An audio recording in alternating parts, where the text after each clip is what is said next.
नमः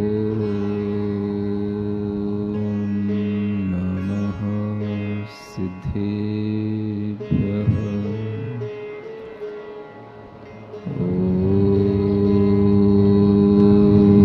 नमः सिद्धेभ्यः।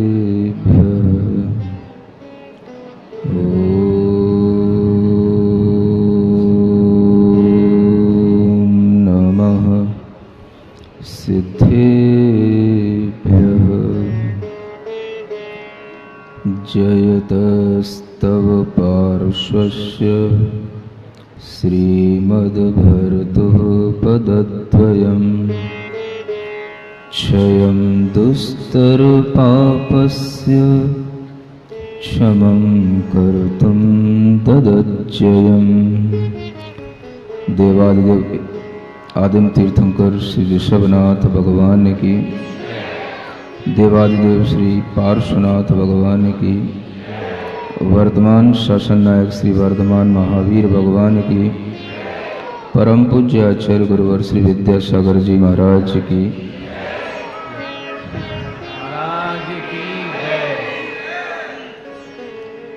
मोह महात्म दलन दिन तप लक्ष्मी भरतार। ते पारस परमेश मुझ हो सुमति दातार। वामानंदन कल्पतरु जयो जगत हितकार। मुनि जन जाकी आश करी जाचे शिव फल सार।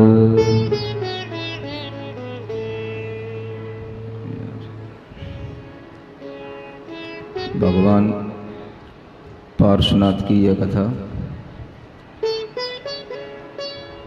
आनंद राजा के पड़ाव तक आई है।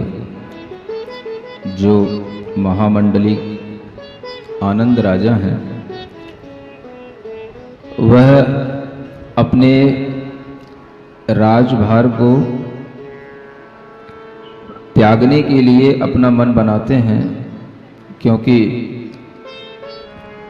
वैराग्य का एक कारण उनके जीवन में घटित हुआ और वह वैराग्य का कारण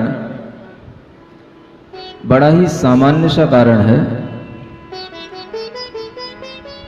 रागियों के लिए वही कारण सामान्य होता है और वैरागियों के लिए, ज्ञानियों के लिए वही कारण विशेष हो जाता है।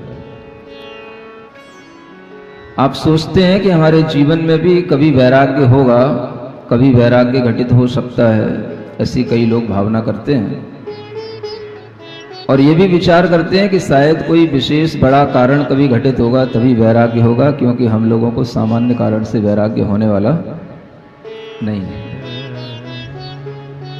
जब आपके सामने कहा जाता है कि एक राजा को अपने सफेद बाल देख करके वैराग्य हुआ, तो आपको आश्चर्य होता है।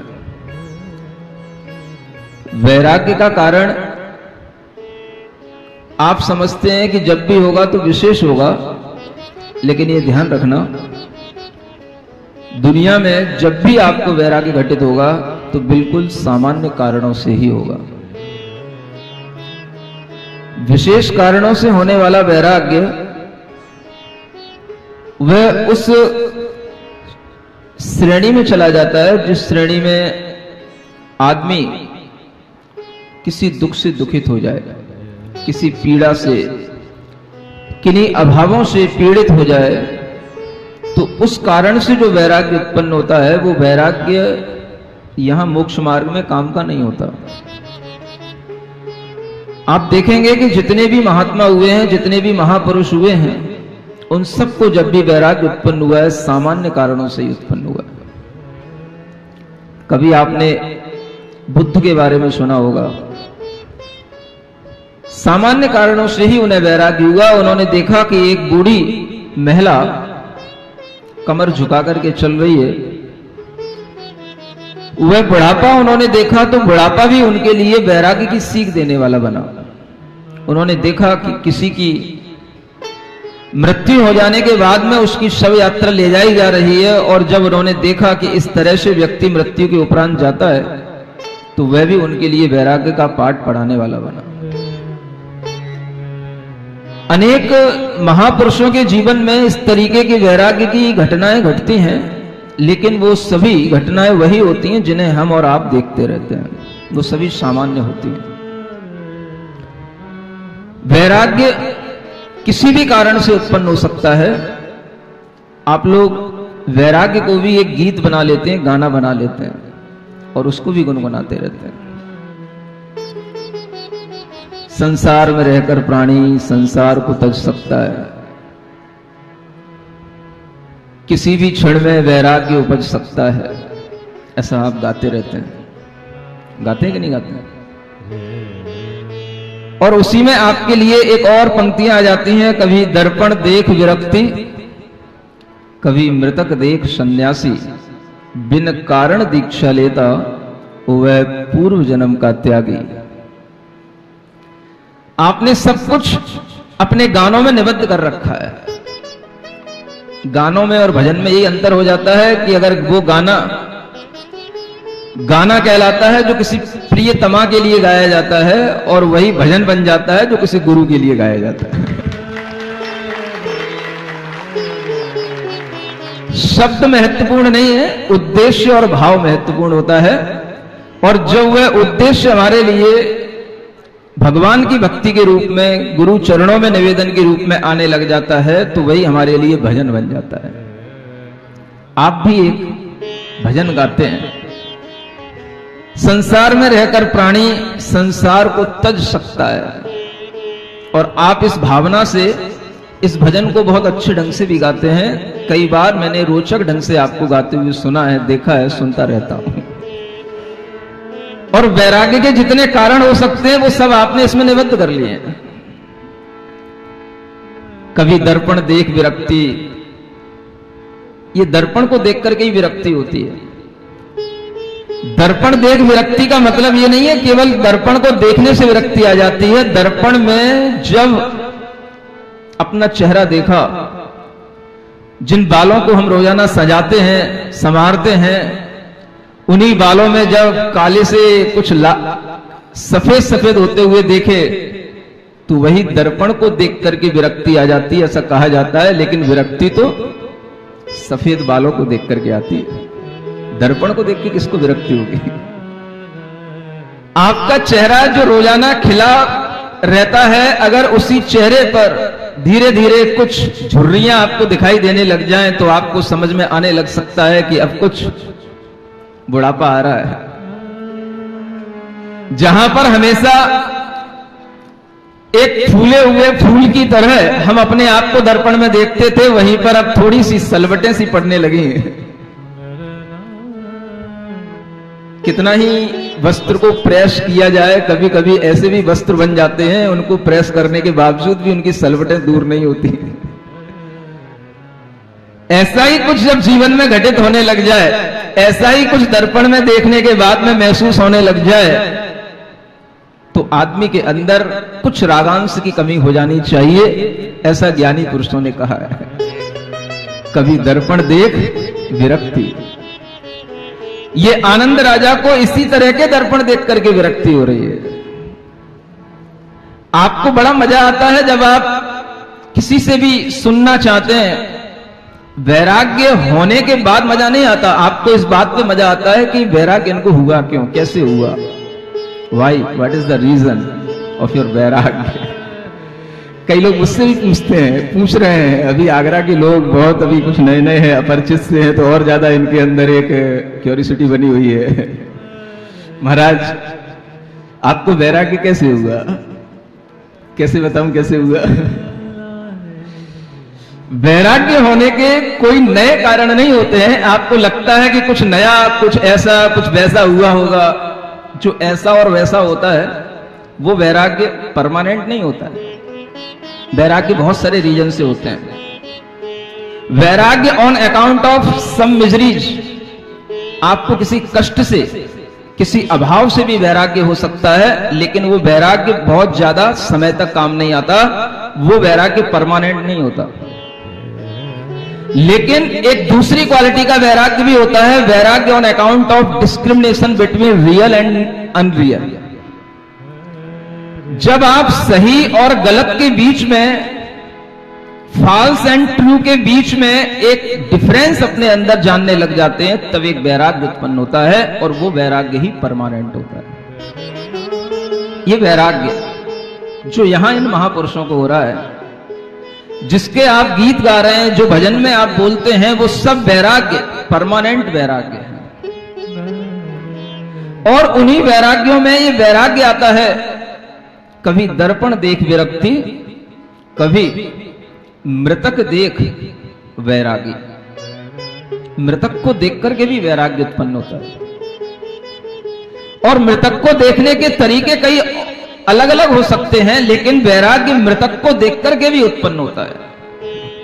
आपने भी इस बार कोरोना की सेकेंड वेव में बहुत सारे मृतक देखे होंगे, आपके अंदर भी वैराग्य उत्पन्न हुआ होगा, लेकिन आपने उस वैराग्य को संभाला नहीं। वो वैराग्य आपके अंदर एक क्षणिक पैदा हुआ, और आपने उस क्षणिक वैराग्य में थोड़ी देर अपने आप को, कुछ भावों को देखा कि इसमें कुछ हो रहा है, लेकिन थोड़ी देर बाद आप फिर अपनी दुनिया में मस्त हो गए। आपके लिए वो वैराग्य का कारण बन नहीं पाया, क्योंकि वो आपने उसको बहुत ज्ञान पूर्वक देखा नहीं, स्वीकार किया नहीं। और इसीलिए ये मृतक देख सन्यासी, ये वैराग्य दो कैटेगरी में डिवाइड हो जाता है।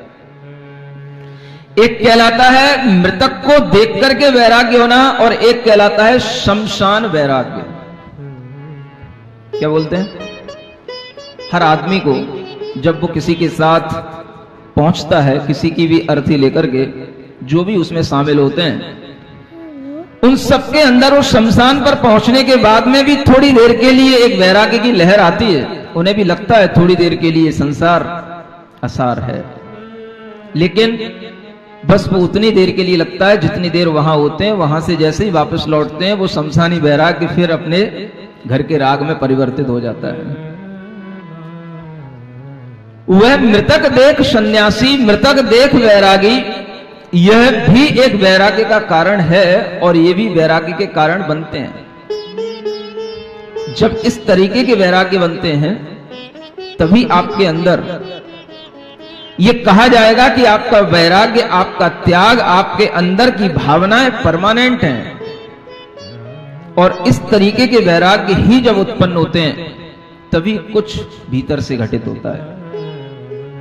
आनंद राजा के लिए ये वैराग्य उत्पन्न हो रहा है, और वो वैराग्य उत्पन्न होने से पहले सब तरीके के राजपाट में संलग्न थे, लेकिन जैसे ही उनके अंदर वैराग्य उत्पन्न हुआ, तो फिर वह एक भेद ज्ञान की नॉलेज, जिसे हम बोलते हैं discriminative knowledge, real and unreal, वो उनके अंदर जब पैदा होने लग जाती है, तो फिर वह इसी तरीके से विचार करते हैं, जिसे हम 12 भावनाओं के माध्यम से बताया करते हैं, और हम सुना करते हैं कि 12 भावनाएं उन्होंने भाई।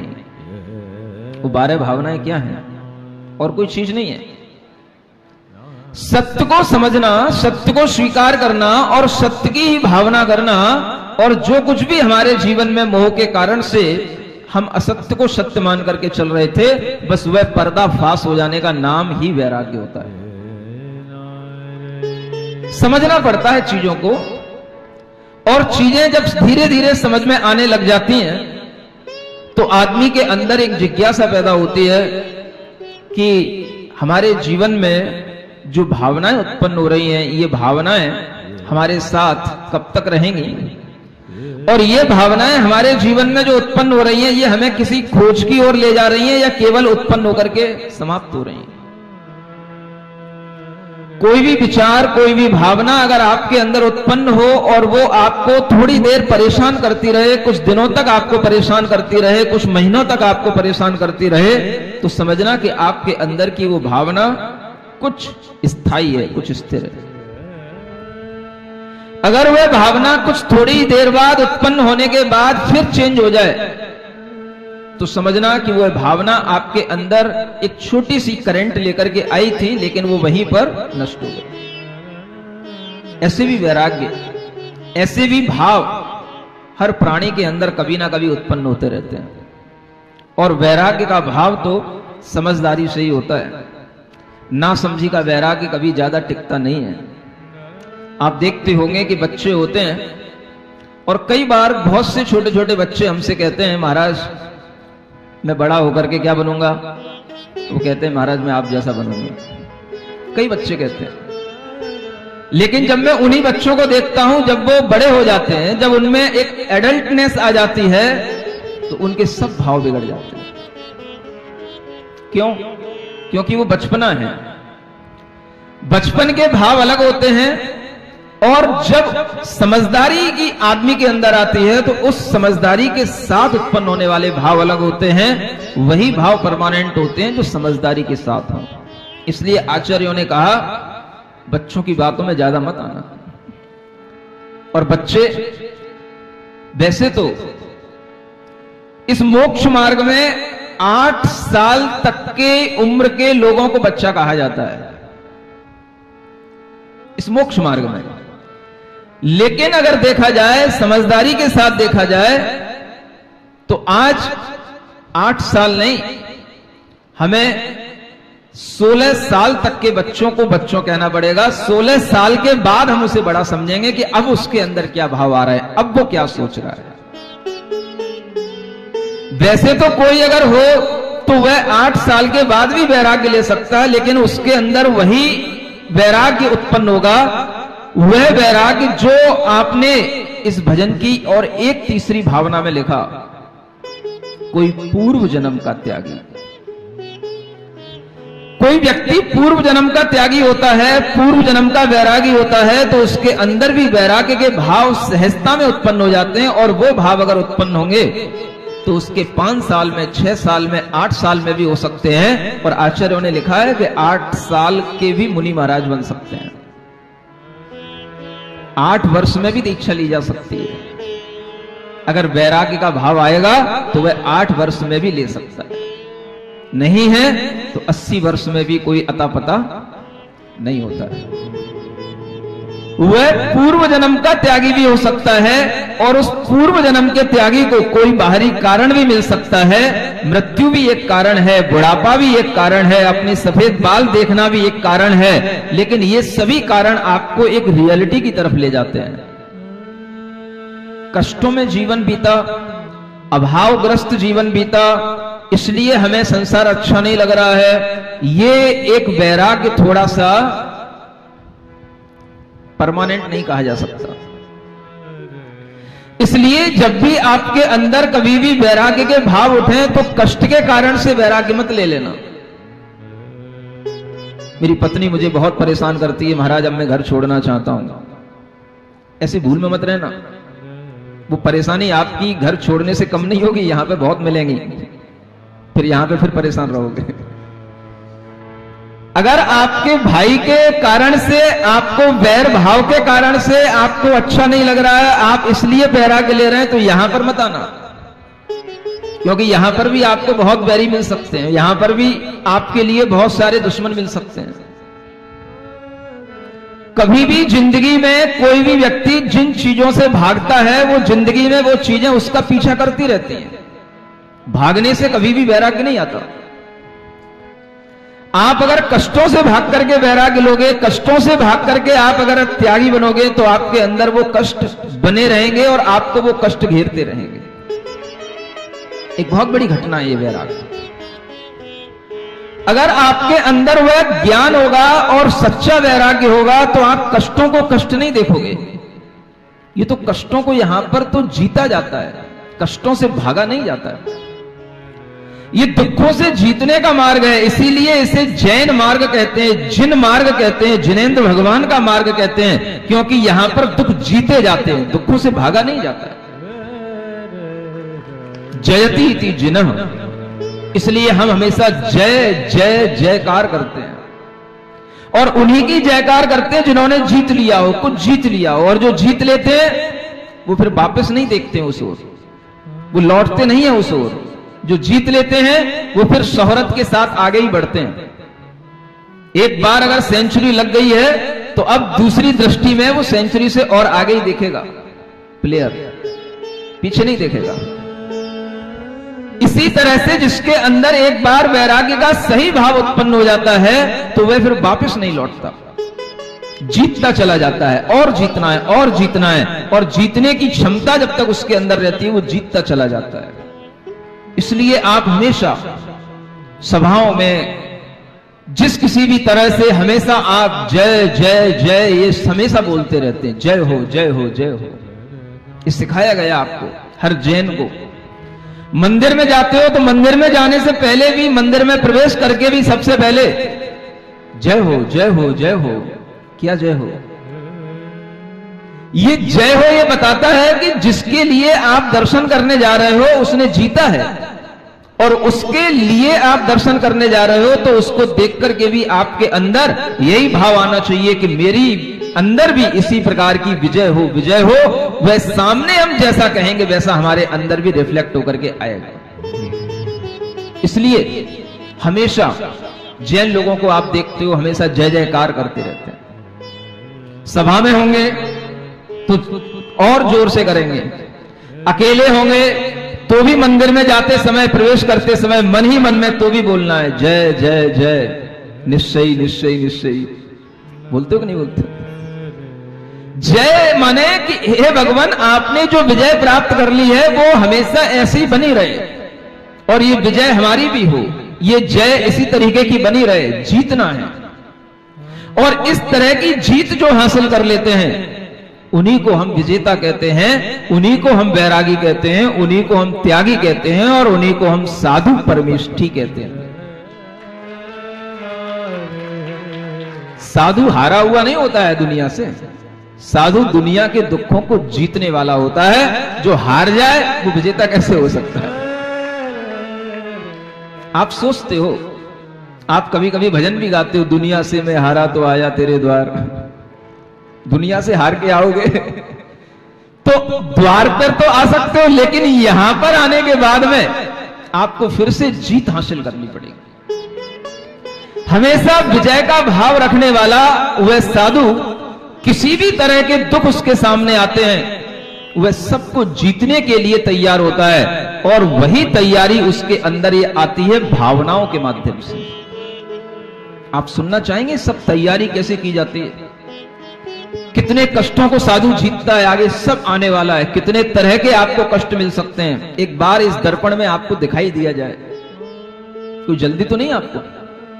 हाँ, थोड़ा सा अच्छे ढंग से आपको आपका मुंह दिखाने में थोड़ा सा टाइम लग सकता है, लेकिन अगर आपको अपना मुंह देखना है तो आप कभी भी ये नहीं कहना कि महाराज पार्श पुराण बहुत धीमे धीमे चल रहा है, कथा बहुत धीमे धीमे चल रही है। चलने दो, कुछ दिक्कत है क्या? कोई टिकट तो लग नहीं रही है, क्या जा रहा है?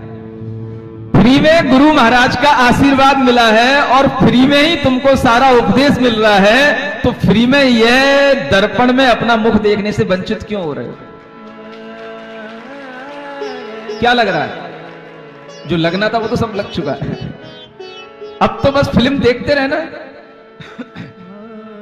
एक बार अगर हमने टाकीज बनाई है तो इसका मतलब ये नहीं कि उसमें एक फिल्म ही चलेगी, एक दिन ही चलेगी। अब तो चलते रहने चाहिए, हर दिन चलती रहनी चाहिए, क्योंकि वह परिसर जिसमें आप बैठे हो वह एक बार अगर तैयार हुआ है तो केवल इसलिए नहीं कि वह केवल 10 दिन के लिए हुआ, 12 दिन के लिए हुआ, वह चातुर्मास के लिए हुआ है। आपके मन का भाव बढ़ता रहना चाहिए, उठता रहना चाहिए, तो आप समझना कि आप भीतर से जैन होते चले जा रहे हैं। जैन होने का मतलब जो जीतता चला जाए, विजेता बने। हम हमेशा बच्चों से कहता हूं, जैनों की परिभाषा क्या है? जीतने वाले बनो, जीतो, कष्टों को जीतो, दुखों को जीतो, उनसे हारो नहीं। जो जीतेगा वो जैन होगा। ये परिभाषा आपको कोई नहीं सिखाता। जो जितना जीतेगा वो भीतर से उतना ही बड़ा विजेता कहलाएगा, और भीतर से अपने आप को जीतने वाला ही जीत का जश्न अपने अंदर खुद मनाता है, उसे किसी दूसरों की तालियों की आवश्यकता नहीं होती है, वह अपने आप में खुद ब खुद आनंदित होता है। ये उसकी जीत का जश्न हमेशा मनता रहता है। कब तक मनाओगे आप? आपकी जय जयकारों से जी रहा हूं क्या मैं, या कोई भी साधु? नहीं। क्या आपकी जयकारें सुनने को नहीं मिलेंगी तो क्या मेरा डिप्रेशन हो जाएगा? क्या होगा? साधु का वैराग्य अगर हमेशा बना रहता है तो इसी भाव से बना रहता है कि उसे हर चीज को जीतना है। जो चीज उसे दुख देने वाली समझ में आए वह उसी को ओवरकम करता है, उसी के ऊपर चढ़ता है। और इस तरह की जीत जिसके अंदर आने लग जाती है दुनिया में, फिर वह कभी हारता नहीं है, फिर वो ऊपर ही ऊपर उठता जाता है। और ऊपर ऊपर उठते उठते इतनी ताकत वो जन्म जन्मांतरों में लगा लेता है कि फिर एक जन्म उसे ऐसा मिलता है जो सीधा उसकी आत्मा उस शरीर को छोड़कर के सिद्धालय को प्राप्त हो जाती है। ये प्रेशर भीतर से, ये कंप्रेशन भीतर से पैदा करना एक दिन का काम नहीं होता है, एक जन्म का काम नहीं होता है, ये कई जन्मों का काम होता है। ये भीतर से जो हम प्रेशर अपने अंदर बना रहे हैं, भीतर जो हम अपने अंदर वैराग्य की एयर भर रहे हैं, यही इस बैलून को एक दिन ऐसा ऊपर उठाएगी कि आप देखोगे कि 5000 धनुष ये काया ऊपर उठ जाती है जब केवल ज्ञान की प्राप्ति हो जाती है। आने वाला है वो टाइम, चूक मत जाना, भूल मत जाना। आपके सामने वो हर एक दृश्य आने वाला है कि वह पारसनाथ अभी तो बने ही नहीं है, अभी बनने की तैयारियां चल रही हैं, जन्म जन्मांतरों की ये तैयारियां हैं। इससे पहले भी वो वज्रनाभी चक्रवर्ती बने थे, उससे पहले भी मुनि दीक्षा ली थी, इससे पहले भी वह अनेक प्रकार की 12 भावनाओं को भा करके श्रवण मुनि दीक्षा अंगीकार करके तप किए थे, त्याग किए थे, लेकिन उस जन्म में भी केवल ज्ञान नहीं हो पाया। आप तो बहुत जल्दी थक जाते हो महाराज, कितने जन्म लगते हैं केवल ज्ञान प्राप्त करने के लिए? बहुत जन्म लगते हैं। एक बार में कभी किसी को कुछ हासिल नहीं होता, लेकिन ये कितना बड़ा धैर्य है, कितनी बड़ी साधना है कि हमें जन्म जन्मांतर तक भी इस तरह की साधना करने के बाद में अपने लक्ष्य को बनाए रखना होता है कि हमें जब तक केवल ज्ञान की प्राप्ति ना हो तब तक हे भगवान मुझे इसी तरह का मुनि जीवन, मुनि धर्म अंगीकार करने के लिए मिलता रहे। ये भावना की जाती है और इसी तरह की भावना के माध्यम से ये परमानेंट वैराग्य उत्पन्न होते हैं, टेम्परेरी वैराग्य नहीं। सुन रहे हो? किसी भी चीज से भाग करके आओगे तो यहां पर वो चीज तुम्हें और ज्यादा परेशान करेगी। राग से भी भागा नहीं जाता है। हमें राग रंग अच्छा नहीं लगता तो क्या करोगे? कहां जाओगे? जहां बैठोगे वहीं राग रंग होगा। हर जगह पर तुम्हें राग रंग दिखाई देगा। पहले के लोग तो जंगल में चले जाते थे, वनों में चले जाते थे, उन्हें कुछ नहीं दिखाई देता था। आज का वैराग्य तो और ज्यादा तपस्या वाला है, आज का वैराग्य तो और ज्यादा कष्टप्रद है, आज का वैराग्य तो और ज्यादा साधना मांगता है उस चतुर्थ काल के वैराग्य से। जब वह एक मुनि महाराज बनकर के जंगल में चले जाते थे, आज आपको जंगलों में नहीं रहना है, महलों में रहना है, महल में रहने वाले लोगों के बीच में रहना है और उनके बीच में रहकर के भी निर्ग्रंथ बने रहना है, विकार रहित बने रहना है, वैरागी बने रहना है। वैराग्य इसका नाम है। कई लोग देखते हैं कि दुनिया में बहुत सारे नग्न साधु होते हैं। कई लोग पूछते हैं कि नग्न में और दिगंबर में क्या अंतर होता है? जो केवल नग्न होंगे बाहर से, वो अपनी इंद्रियों को बाहर से कसते हैं, अपनी इंद्रियों को कसने के लिए तरह तरह के प्रयोग करते हैं। आपने देखा होगा कई सारे ऐसे नागा साधु होते हैं जो तरह तरह के कुंभ के मेलों में आया करते हैं। वो अपनी इंद्रियों को कसते हैं। ऐसे ऐसे भी साधु होते हैं जो अपनी इंद्रियों पर ताला तक लगाते हैं। लेकिन ये दिगंबर साधु इंद्रियों को कसने से पहले मन को कसते हैं, और जिसका मन कस जाता है उसकी इंद्रियां हमेशा अपने कंट्रोल में रहती हैं। इसलिए दिगंबर साधु को कभी अपनी इंद्रियों को कसने के लिए कोई बाहर न ताले की आवश्यकता होती है, न रस्सी की आवश्यकता होती है। दिगंबर साधु सबके बीच में भी निर्विकार रहता है, नग्न किसी ना किसी आडंबर के साथ होगा, किसी ना किसी परिग्रह के साथ होगा। ये नग्न में और दिगंबर में अंतर है, लेकिन आपको ये अंतर पता होना चाहिए। नागा साधु, नागा पंथ, ये बहुत बड़े एक साधुओं के पंथ होते हैं, लेकिन दिगंबर साधु अपने आप में एक अलग चीज होती है। उनकी साधना, उनकी चर्या सबकी एक जैसी होती है। नागा साधुओं की चर्या एक जैसी नहीं मिलेगी, सब अपनी मनमानी करते हैं। कोई भस्म लपेट रहा है, कोई बड़ी बड़ी जटाएं धारण कर रहा है, कोई हुक्का पी रहा है, कोई कुछ कर रहा है, कोई कुछ कर रहा है, सबकी अपनी मनमानी चलती है। यहां ऐसा नहीं होता है। यहां मनमानी करोगे तो वापस घर पहुंचा दिए जाओगे। यहां मनमानी नहीं होती। ये एक इतना अच्छा ट्रेंड बना हुआ है जो भगवान ऋषभ देव के समय से चला आ रहा है, वही भगवान महावीर स्वामी के समय पर है, वही भगवान पारसनाथ के समय पर है, वही भरत क्षेत्र में है और वही विदेह क्षेत्रों में है। ये एक जैसा ट्रेंड है जो पूरे विश्व के अंदर दिगंबर साधु की एक ही पहचान होती है जो आपको दिखाई देती है। चाहे ये काल हो, चाहे पूर्व का असंख्यात वर्षों पहले का काल हो। जब ये आनंद राजा बन रहे हैं, असंख्यात वर्षों पहले की बात है। आज से पारसनाथ तो आज से 2500-3000 वर्ष पहले हो गए, लेकिन उससे पहले भी 20 सागरों की अभी आयु पूरी करके देवलोक से आएंगे, उसके बाद पारसनाथ बनेंगे। उससे पहले के आनंद राजा हैं, उससे पहले के वज्रनाभी चक्रवर्ती हैं। आपका दिमाग जितना पास्ट में जा सके उसको आप लेते जाओ। सृष्टि का कभी अंत नहीं है, कोई शुरुआत नहीं है। हमेशा से लोगों ने जीवन जिया है और इस तरह की जीवन शैली जो जीना जानते हैं, उनके अंदर ये संस्कार बने रहते हैं। सुन रहे हो? थोड़ा सा पहले पढ़ने की कोशिश करते हैं। ये 12 भावनाएं क्या हैं? ये 12 भावनाएं सत्य और असत्य के बीच का एक अंतर आपके अंदर पैदा करने के लिए 12 भावनाएं हैं। एक बहुत बड़ा ज्ञान है, और केवल अगर आपको 12 भावनाओं का ही ज्ञान पैदा हो जाए तो समझ लेना कि आपको तत्व ज्ञान हो गया है। क्या बोलते हैं इसको? एक एसेंशियल नॉलेज, रियल नॉलेज, जिसे हम तत्व ज्ञान कहते हैं। वह तत्व ज्ञान इन 12 भावनाओं में समाया हुआ है, और ये वही 12 भावना जो हम बचपन से रटते हैं। कई बार आपने मंचों पे प्ले भी किया होगा, कई बार आप अपने मंदिर में बोलते होगे, साधुओं के सामने भी 12 भावनाएं कई बच्चे आकर के सुना देते हैं। लेकिन ऐसे सुनाने से क्या होगा? सिखाया तो इसलिए जाता है कि जीवन के किसी भी क्षण में वो काम आ जाए।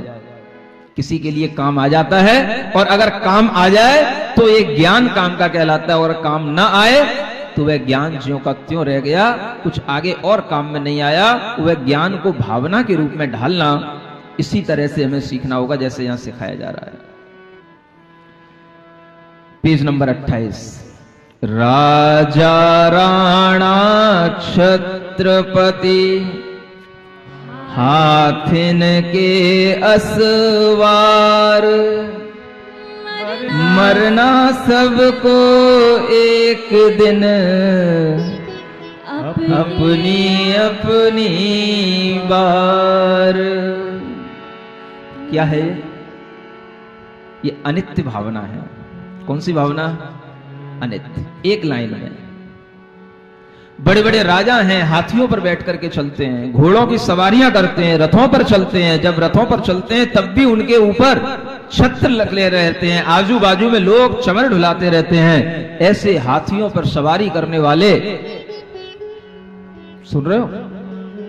वैगनार और बड़ी बड़ी मर्सिडीज में सवारी करने वालों, हाथियों की सवारी इससे बड़ी होती है। हाथियों पर सवारी करने वाले ऐसे भी लोगों को, ऐसे राणाओं को, ऐसे राजाओं को भी मरना पड़ता है। एक दिन जब उनके लिए मृत्यु की बारी आ जाती है तो उन्हें भी सब कुछ छोड़ करके जाना पड़ता है। इसलिए इस संसार में कुछ भी हमेशा रहने वाला, परमानेंट रहने वाला कुछ नहीं है। Nothing is permanent in this world. क्या समझे? हम क्या अपने सामने परमानेंट रख करके लेके चल रहे हैं? क्या रहेगा हमारे साथ? जब पहले के इतने बड़े बड़े धुरंधरों का कुछ साथ नहीं रहा, तो अब हमारे साथ क्या रहेगा? हम सोचें। ये अनित्यता की भावना है, और ये भावना ज्ञान से ही पैदा होती है। इसलिए शुरुआत से सुनाई जाती है, सिखाई जाती है कि कभी ना कभी आप इसको शांति से बैठ करके भाएं, लेकिन आप भाते कहाँ हैं? आप तो सुनाते हैं, रटते हैं। रटने वाला ज्ञान कभी ज्ञान नहीं कहलाता, प्रयोग करने वाला ज्ञान ही ज्ञान कहलाता है। ये भावनाएं हमारे जीवन की प्रयोगशालाएं हैं, और इस तरीके की प्रैक्टिकल लैब में जो व्यक्ति बैठते हैं उन्हीं के लिए वह थ्योरेटिकल नॉलेज कुछ काम की होती है। इसलिए ये भावनाएं केवल सुनाने के लिए नहीं है, ये अपनी अंतरात्मा को सुनाने के लिए होती है। कभी बैठ जाओ एकांत में और बैठ करके शांति से अपनी आत्मा को खुद सुनाओ, दूसरे को मत सुनाओ। शायद तुम्हारा ज्ञान कुछ प्रयोगात्मक रूप से, कुछ भावनात्मक रूप से कुछ अपने अंदर ढल जाए, और उस ज्ञान के अंदर भी कहीं कुछ प्रतिभासित होने लग जाए कि वास्तव में इस दुनिया में इतनी भाग दौड़ करना, इतना हाय तवा मचाने का कोई मतलब नहीं है। संसार की हर चीजें कुछ समय के लिए हैं, अनित्य हैं। जब हम ही ना होंगे तो चीजें बनी भी रहें तो उससे होना जाना भी क्या। ये कौन सी भावना है?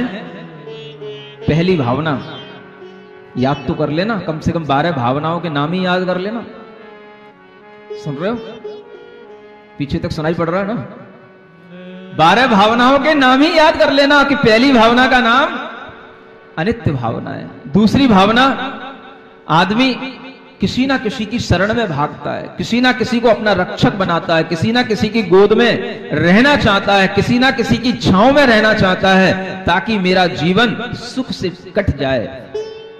अकेला रहना उसे बहुत भारी पड़ता है, तरह तरह की शरण ढूंढता है। सुनिए क्या शरण है इस दुनिया में। दल बल देवी देवता, मात पिता परिवार,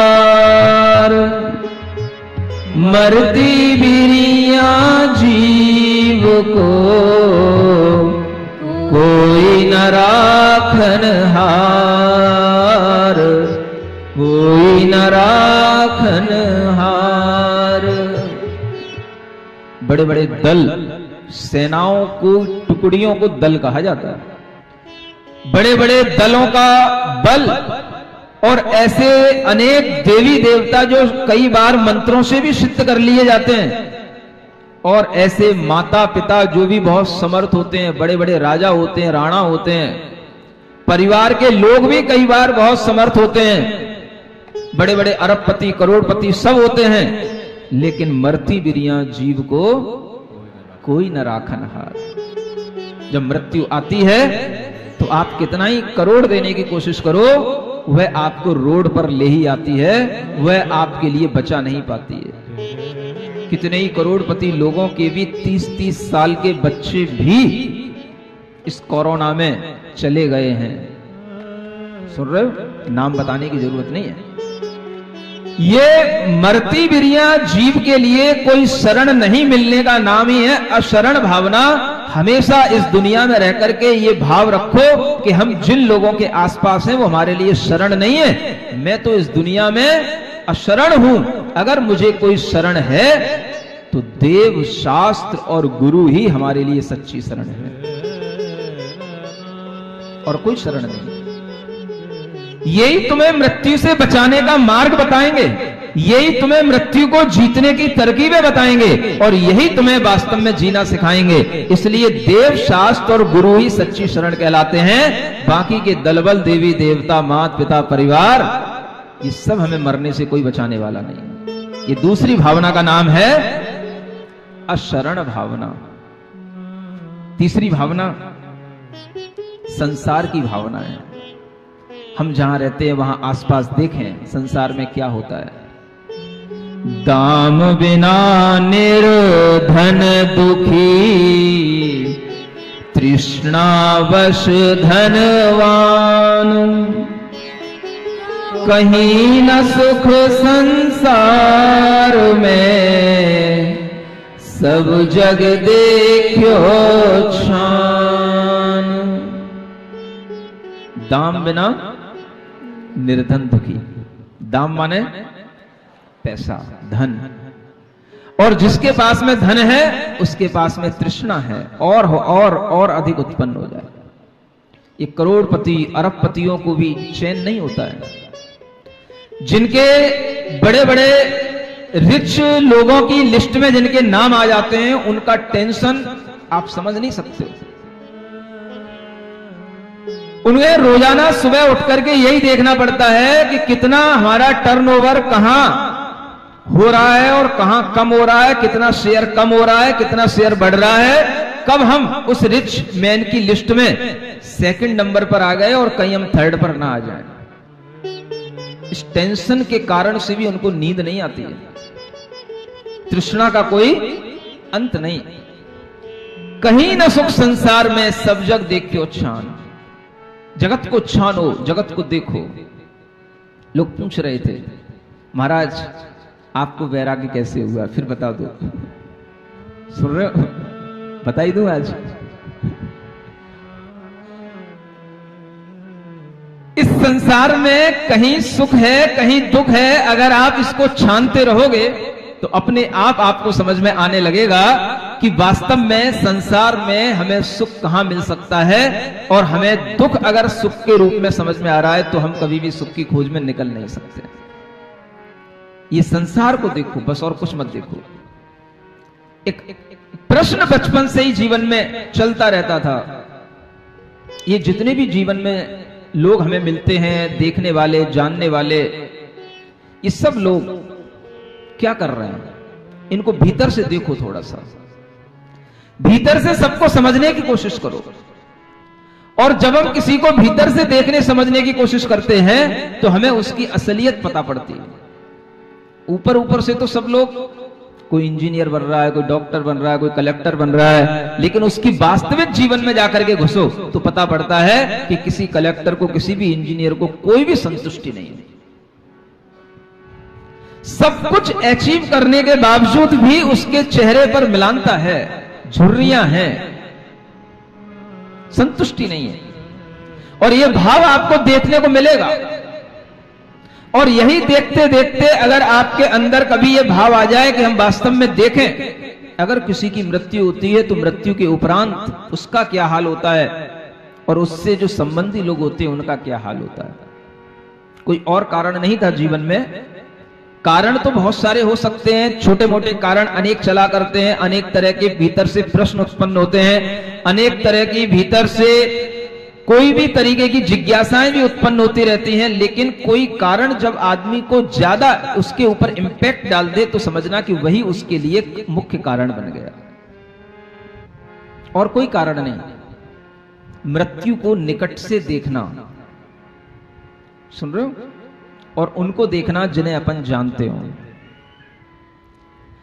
एक साथ दो दो लोगों की मृत्यु, और वह मृत्यु किसी एक्सीडेंट में होना, और एक साथ जैन समाज के ही दो लोग, दो व्यक्ति जो 22 साल की उम्र के हैं, एक साल पहले जिनके विवाह हुए हैं, और उनको एक साथ जब शमशान घाट ले जाया जाता है तो एक कोई छोटा सा बालक भी उसमें शामिल होता है, वो भी चला जाता है, और वहां जाकर के जो क्रिया की जाती है उसको वो गौर से देखता है।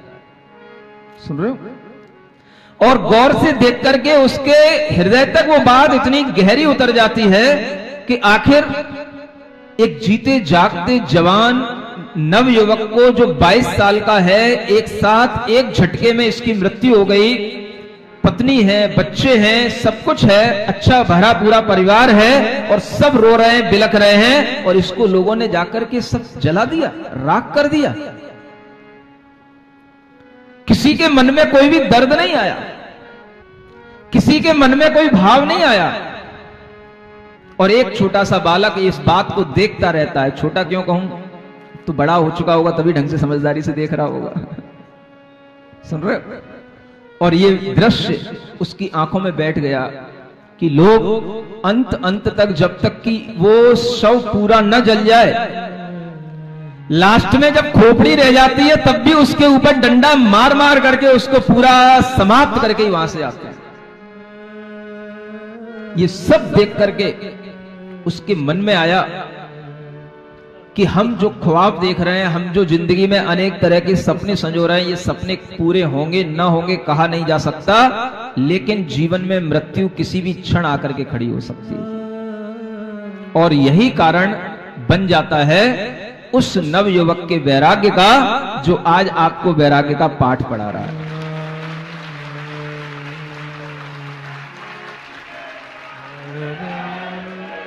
क्या करोगे आप मेरे वैराग्य को सुनकर के?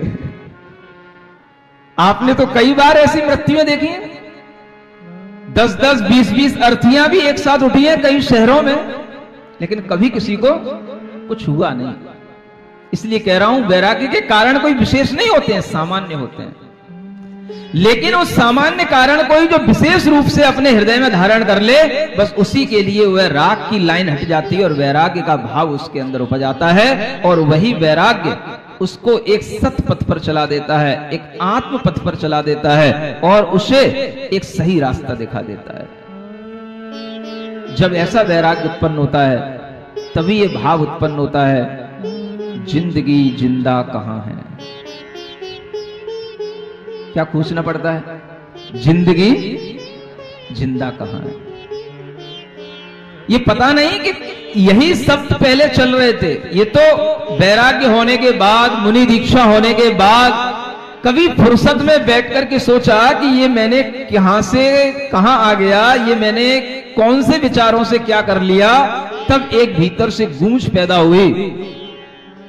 मैं इसी खोज में था, जिंदगी जिंदा कहां है, ये खोजता रहा और उसी खोज में सब कुछ जो आसपास घटित हो रहा था वो सब देखता रहा, जिंदगी जिंदा कहां है।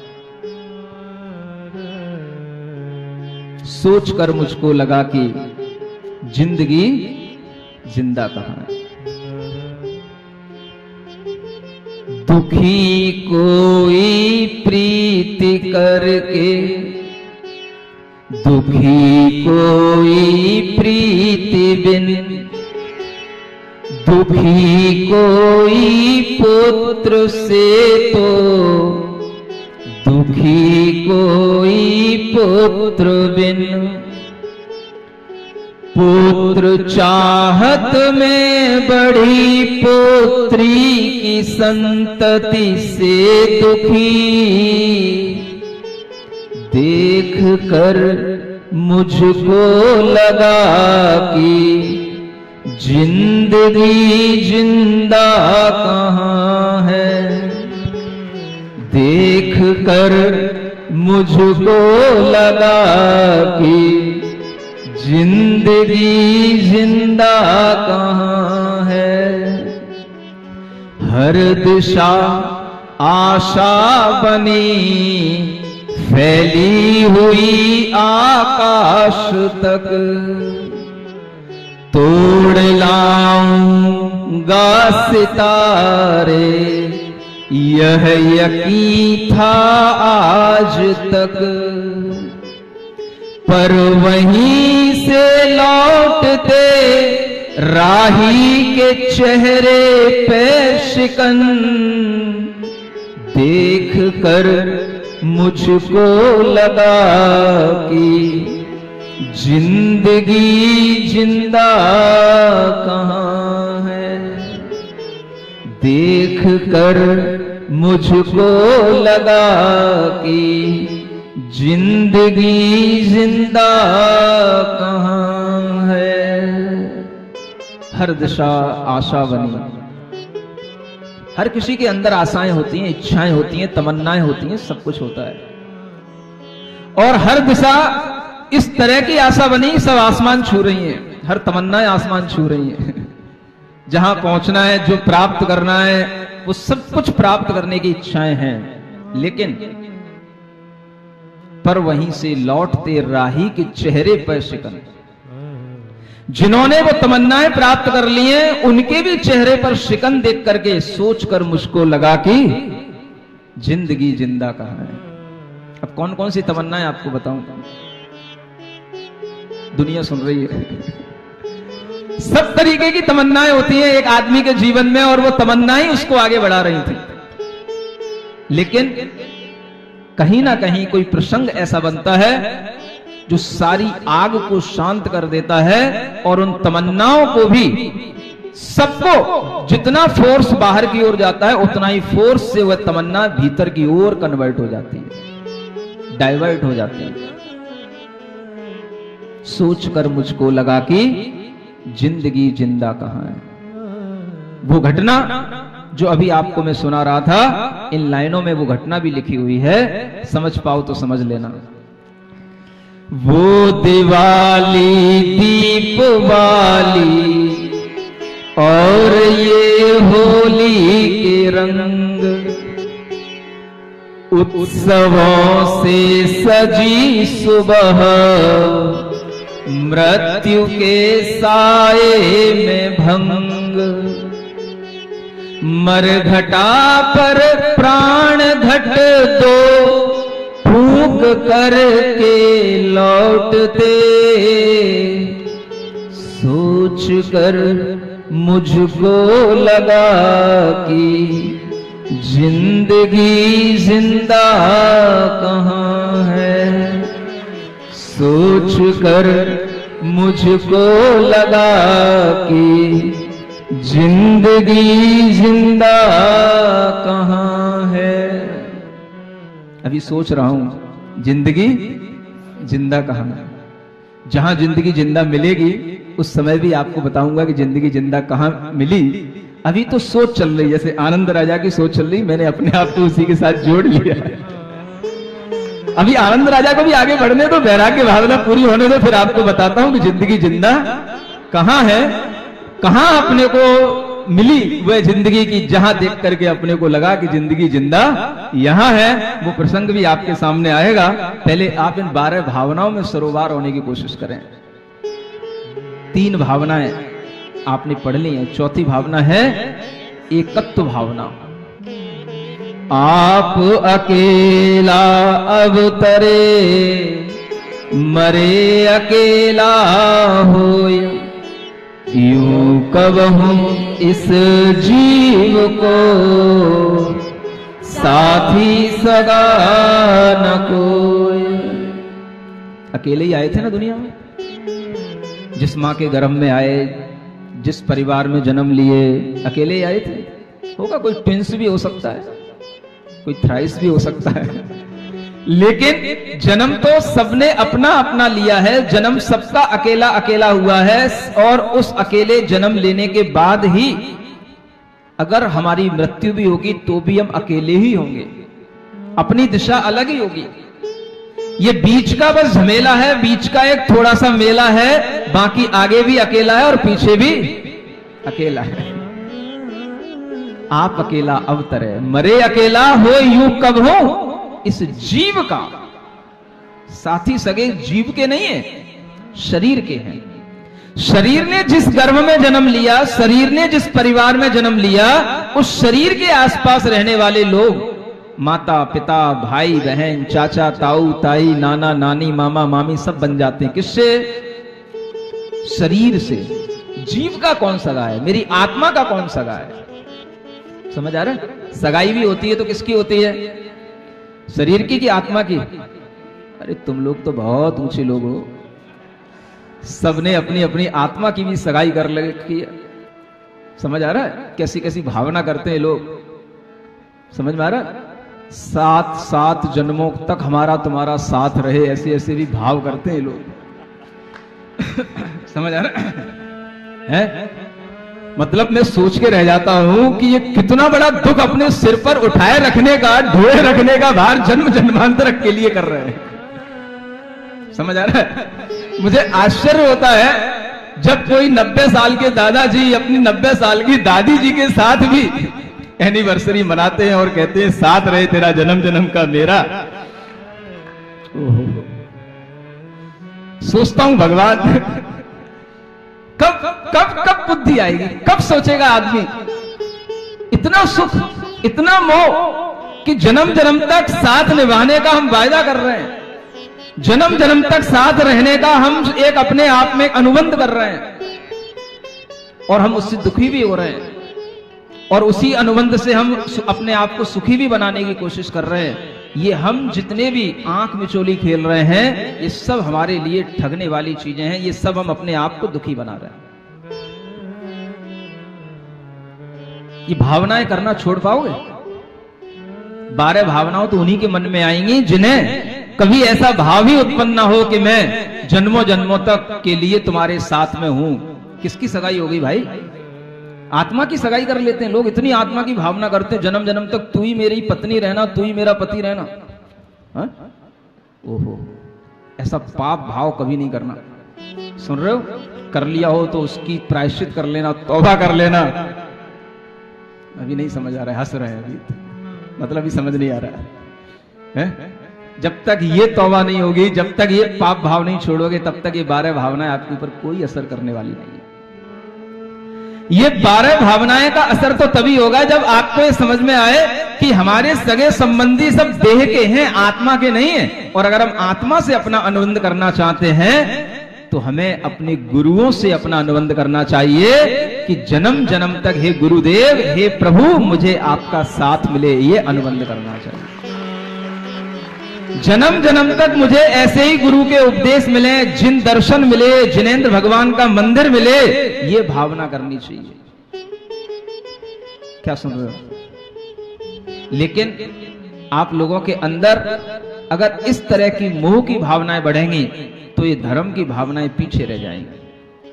आत्मा का कोई सगा नहीं है, आत्मा का कोई संबंधी नहीं है, लेकिन इस जीव के लिए ऐसा लगता है कि मेरी आत्मा और उसकी आत्मा एक है। आत्मा कभी किसी की एक होती नहीं। एकत्व भावना इसी का नाम है। जब ऐसी एकत्व की भावना करोगे तो आपको अपने से सब कुछ भिन्न लगेगा, सब कुछ अपने से अलग लगेगा, सब कुछ अपने से जुदा, सेपरेट दिखाई देगा, और उसी का नाम है अन्यत्व भावना। कौन सी भावना? कौन से नंबर की?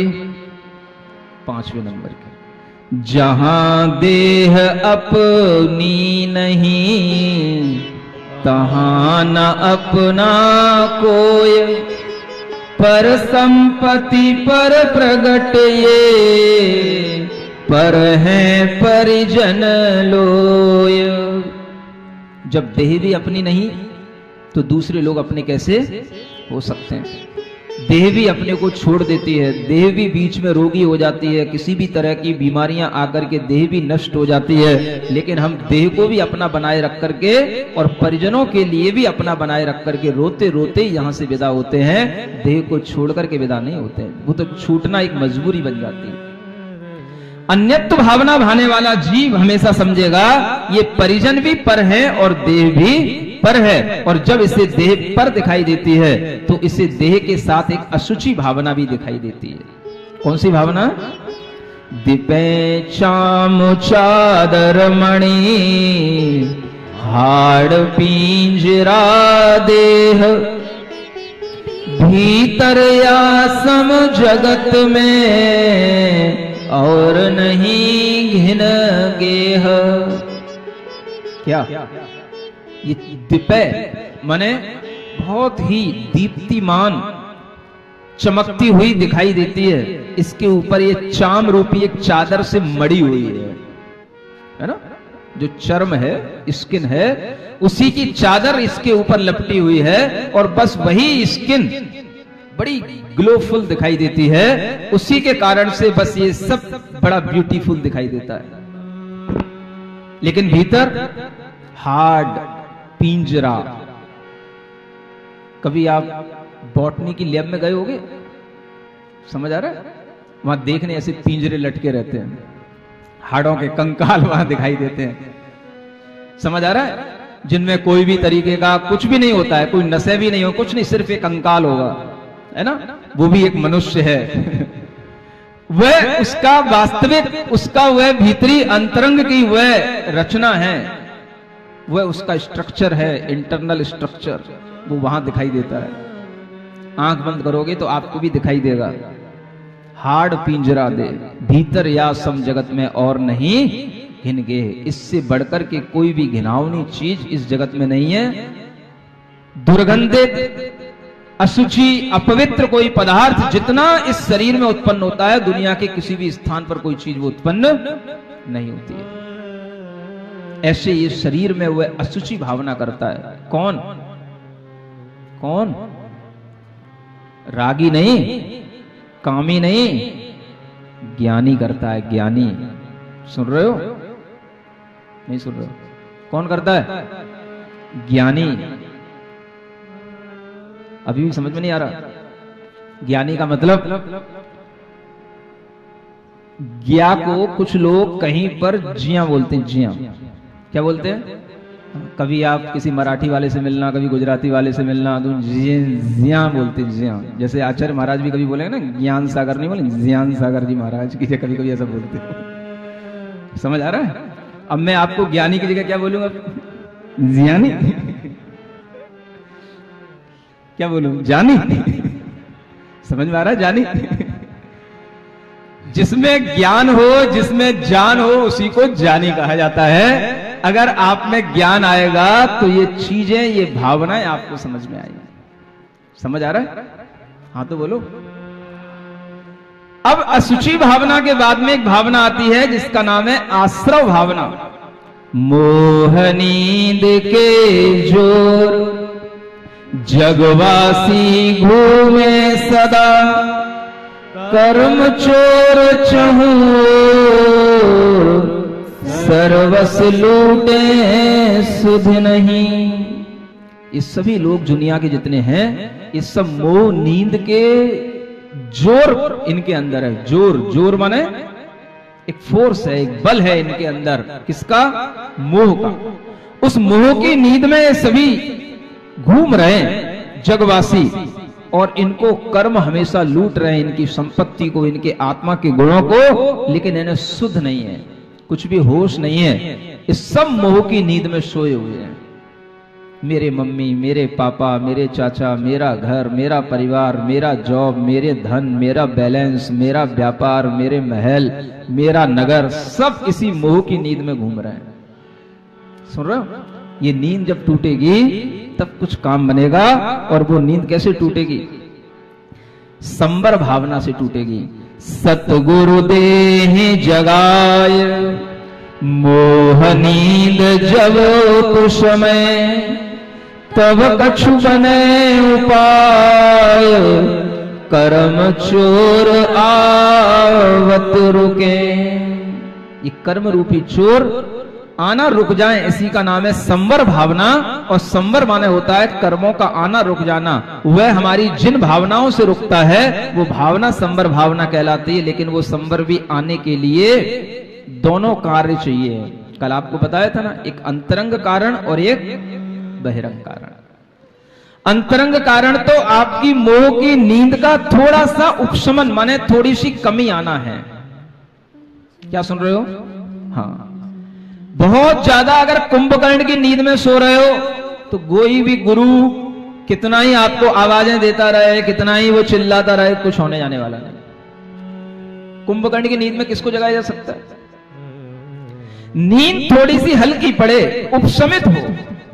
आप देखोगे कि जब आप कभी गहरी नींद में सो रहे होते हो, कई लोग आपके सामने आकर के आवाज भी दे दें तो भी आपको कुछ सुनाई नहीं पड़ता है। लेकिन कभी कभी अगर आपकी वही नींद थोड़ी शांत हो गई हो, कम हो गई हो, तो थोड़ी सी आहट में आप उठ जाते हो। सुन रहे हो? दोनों कारण चाहिए। बहुत गहरी नींद में सो रहे हो तो आपको सतगुरु के उपदेश कभी काम नहीं आएंगे। सतगुरु आपको कभी जगा नहीं सकते हैं। और सतगुरु उन्हीं को जगा पाते हैं जिनकी मोह थोड़ी सी नींद थोड़ी सी कम हो गई हो, उठने वाले हों, और उस समय पर कोई अच्छी बांसुरी की ध्वनि सुना दे, कोई बढ़िया बढ़िया ओम अरहम नमः के बोल सुना दे, सोने से पहले जग करके मन को इसका नाद सुना ले। ओम अरहम ओम अरहम ओम अरहम बोल, ओम अरहम ओम अरहम ओम अरहम बोल। सभी कार्य की सिद्धि से तू पहले इसको बोल, सभी कार्य की सिद्धि से तू पहले इसको बोल। भोजन से पहले तू ध्याले, चलते फिरते भी तू गाले। भोजन से पहले तू ध्याले, चलते फिरते भी तू गाले। सोने से पहले जग करके मन को इसका नाद सुना ले, मन को इसका नाद सुना शुद्ध बुद्ध अविरुद्ध मंत्र से तू अपना मुख खोल। ओम अरहम ओम अरहम ओम अरहम बोल। ओम अरहम ओम अरहम ओम अरहम बोल। ओम अरहम बोल। ओम अरहम बोल। क्या ऐसा हो सकता है? ऐसा हो सकता है कि रोजाना जब आपको उठाया जाए, जब आपकी नींद खुले, या तो कोई उठाने वाला जो आपके घर में हो, बच्चों के लिए कभी उनके माता पिता उठाते हो तो बच्चे अपने माता पिता से कह दें मुझे चिल्ला करके मत उठाना। समझ आ रहा है? क्योंकि उठते ही समय पहले से ही चिल्लाहट की आवाज सुनाई पड़ गई तो फिर पूरा दिन खराब होता है। सबको समझाना, माता पिता से कहना है कि मुझे कभी भी चिल्ला करके नहीं उठाना, मुझे मेरा नाम लेकर के भी नहीं उठाना, मुझे तो ओम अरहम का नाम लेकर के उठाना, मुझे ओम अरहम नमः का मंत्र सुना करके उठाना, सिद्ध भगवान का नाम, पंच परमेष्ठी का नाम लेकर के मुझे उठाना। क्योंकि ओम माने पंच परमेष्ठी और अरहम माने अनंत अनंत सिद्ध भगवान, उनका नाम लेकर के उठो तो वह दिन तुम्हारे लिए कुछ लाभप्रद होगा।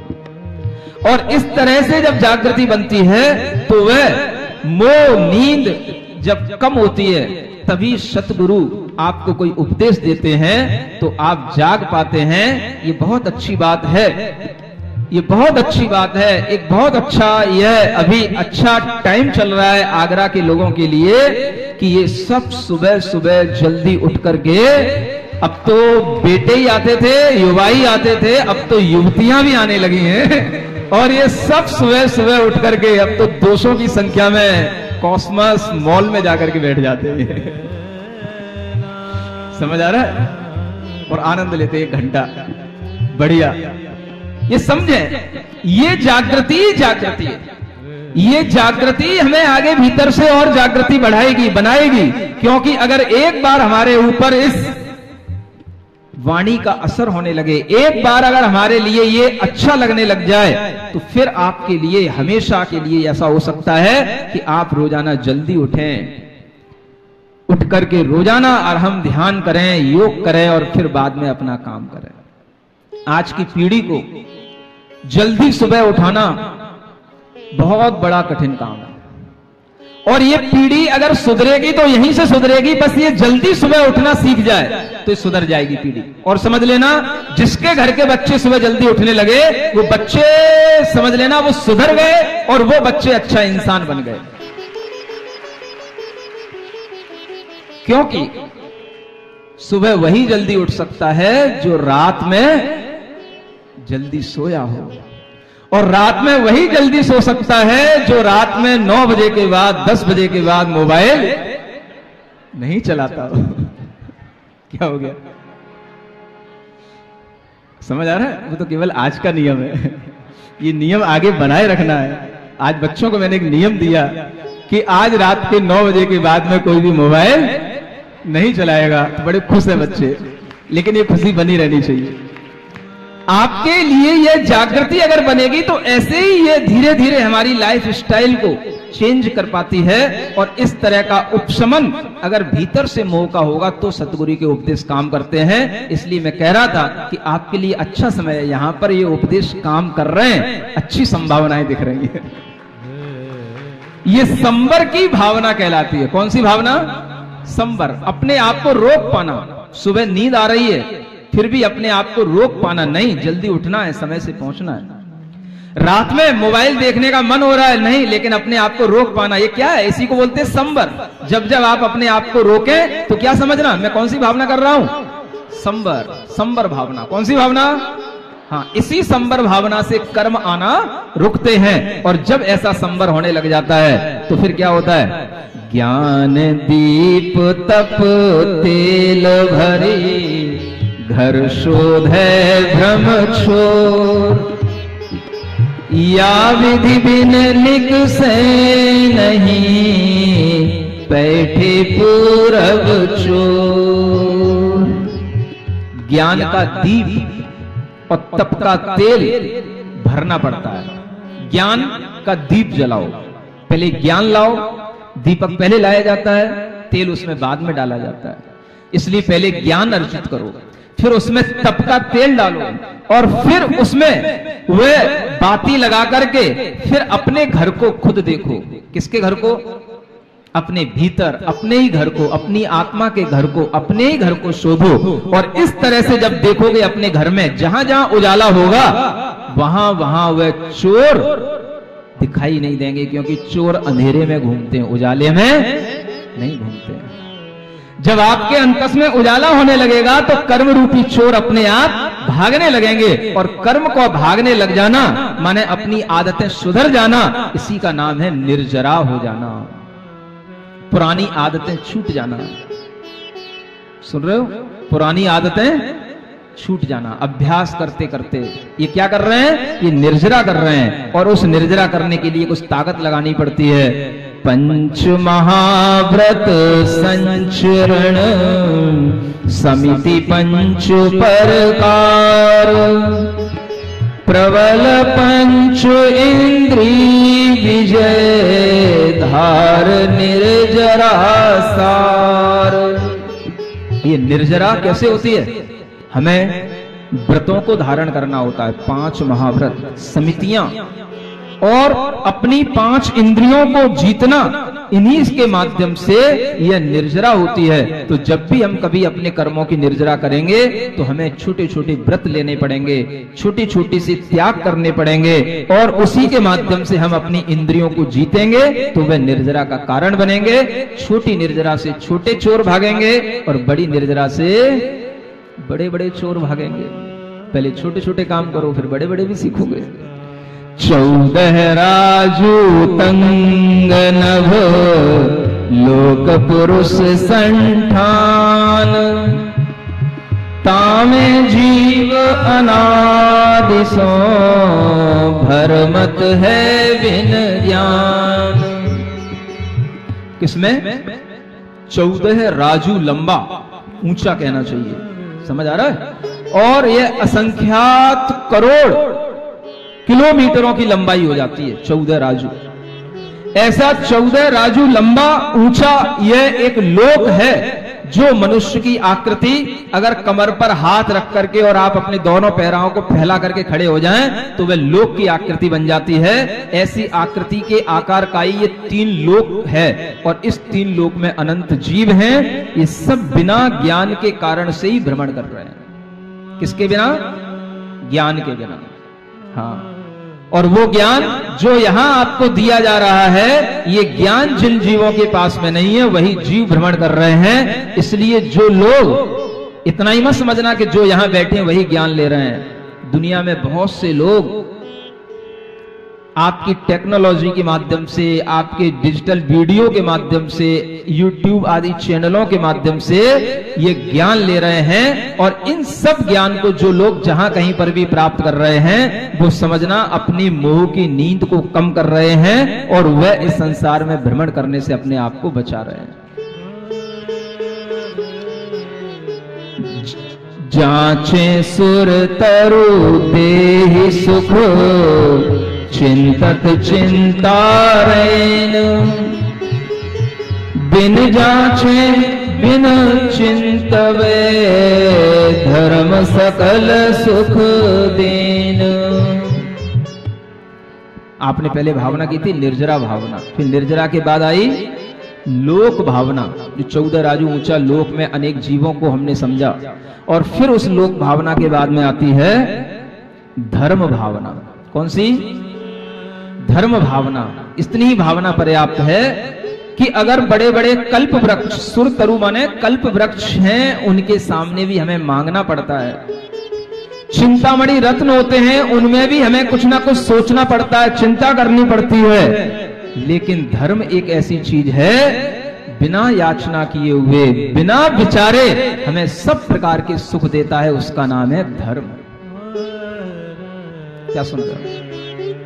धर्म करने वाले जीव को सब प्रकार के सुख, लौकिक सुख, सांसारिक सुख भी मिलते हैं और आत्मिक सुख भी मिलते हैं। सभी सुख अपने आप आकर के अगर मिलेंगे तो तभी मिलेंगे जब हमारे भीतर धर्म फल रहा होगा। इसलिए ये धर्म की भावना कहलाती है। और अंत में भावना है बोधि भावना।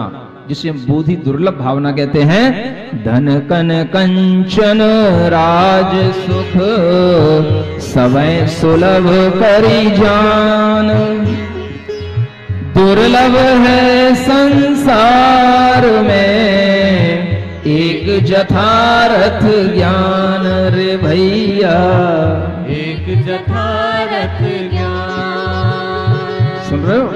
ये धन कन, कन माने अनेक प्रकार की धान्य संपदाएं, और कंचन माने सोने चांदी डायमंड, ये सब चीजें, और राजाओं जैसे बड़े बड़े सुख, ये सब सुलभ हैं, ये सब मिल जाएंगे, मिलते रहते हैं। लेकिन दुर्लभ अगर संसार में कुछ है, एक यथार्थ ज्ञान, एक रियल नॉलेज, राइट नॉलेज, ये सबसे बड़ी चीज है जो आपको यहां पर फ्री में मिल रही है, फ्री में। क्या समझ गए? जो दुर्लभ चीज है वो अगर फ्री में मिलने लग जाए तो समझ लेना कि यही हमारा सबसे बड़ा भाग्य है, यही हमारा सबसे बड़ा सौभाग्य है, जो हमें दुर्लभ चीज भी बड़ी आसानी से मिल रही है। और यह चीज जो आपको मिल रही है, यह इसी भावना के साथ आगे बढ़ेगी। अभी वो भावना अधूरी रह गई है। जिंदगी जिंदा कहाँ है? वो जब आनंद राजा को पता पड़ेगा जिंदगी जिंदा यहाँ है, तभी मैं बताऊंगा कि जिंदगी जिंदा कहाँ है। तो कल आप फिर आइएगा, तब आपको पूरी कहानी सुनने को मिलेगी। बोलो महावीर भगवान की। बोले परम पूज मुनि श्री प्रणम्य सागर जी महाराज की।